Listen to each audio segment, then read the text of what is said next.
With the 2022 Winter Olympics now in full swing, Beijing is in the global spotlight over the high-stakes game of diplomacy that is being played out. China reportedly rolled out the red carpet for foreign leaders who paid courtesy visits.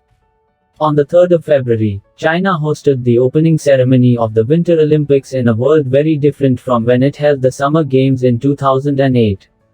In fact, human rights were in focus at that time too. Young Tibetan monks took the opportunity to draw international attention to their plight by self-immolation ahead of the Games. The then Chinese leaders, President Jintao and Premier Wen Jiabao, were criticized for human rights abuse and for the crackdown on protesters in Tibet. But despite the criticism, the first Olympic Games held in China were a huge success. Now let's talk about 2022's Beijing Winter Olympic Games. There is a diplomatic boycott of the Beijing Games spearheaded by the US and its allies. Which means that, while athletes will attend, the glitz and glamour will be missing. President Joe Biden, Britain's Boris Johnson, Canada's Justin Trudeau, Australia's Scott Morrison, Japan's Fumio Kishida, as well as Germany's new Chancellor Olaf Scholz, have all agreed not to send officials for the Games. Whether it is People's Liberation Army's territorial intrusions on neighboring countries, a harsh crackdown on dissidents in mainland China as well as Hong Kong, re-education camps for Uyghurs in Xinjiang, threatening Taiwan, Japan, Philippines and all South China Sea nations. By sending in bombers, warplanes, or aggressive maneuvers of its warships in the South China Sea, CCP's blatant violation of laws, its uncontrolled, wolf warrior diplomats, and its unwarranted interference in other nations' policies and politics has brought China on the wrong side of history. The human rights violation, especially against the ethnic minorities, have come to such a point that, not only has CCP been criticized by the leaders of Western democracies but now many international organizations and NGOs are raising these issues in global forums. One of the final torchbearers in the opening ceremony was a Uyghur athlete. But this blatant piece of theater instead underscored the deep-rooted nature of the issue. The choice of an ethnic Uyghur to carry the Olympic torch did nothing to clarify allegations of serious human rights abuses against Uyghur Muslims.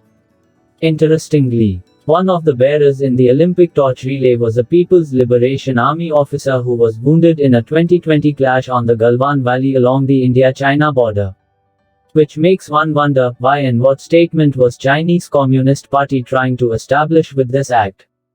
A spokesperson for the Beijing Organizing Committee issued the following stark warning in response, saying, "Any behavior or speech that is against the Olympic spirit, especially against Chinese laws and regulations, are also subject to punishments."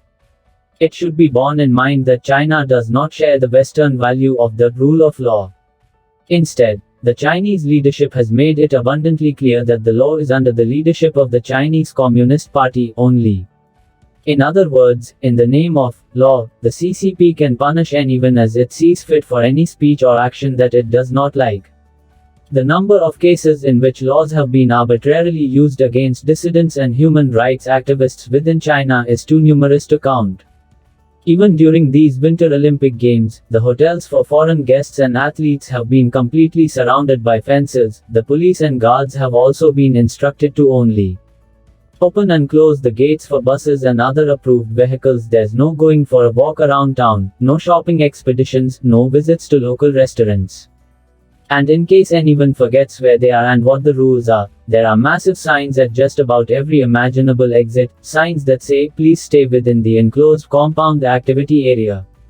Another restriction hanging over the games is the internet access given to the participants with strict online censorship, which blocks major international news websites as well as Instagram, Google, and Twitter. China has been known to isolate her citizens from activities and opinions of the world, ensuring that only pro-party information is sent out for the consumption of Chinese citizens. Now this extreme restriction has also been extended to foreign teams. While Chinese authorities have allowed guests and teams to access the open internet when connected to Wi-Fi at official venues with their credentials, but security experts have already pointed to vulnerabilities in mandatory apps that track participants' health status, saying they could be used for surveillance. They have also voiced concerns that state actors or criminals could use the designated Wi-Fi bubbles to access private communications or even install malware onto personal devices. The US, Australia, Belgium, Netherlands, and Canada are among the countries that have advised athletes to keep their devices off Wi-Fi networks and use burner phones if possible. China's assurance of a safe and splendid Winter Olympics for athletes has fallen short.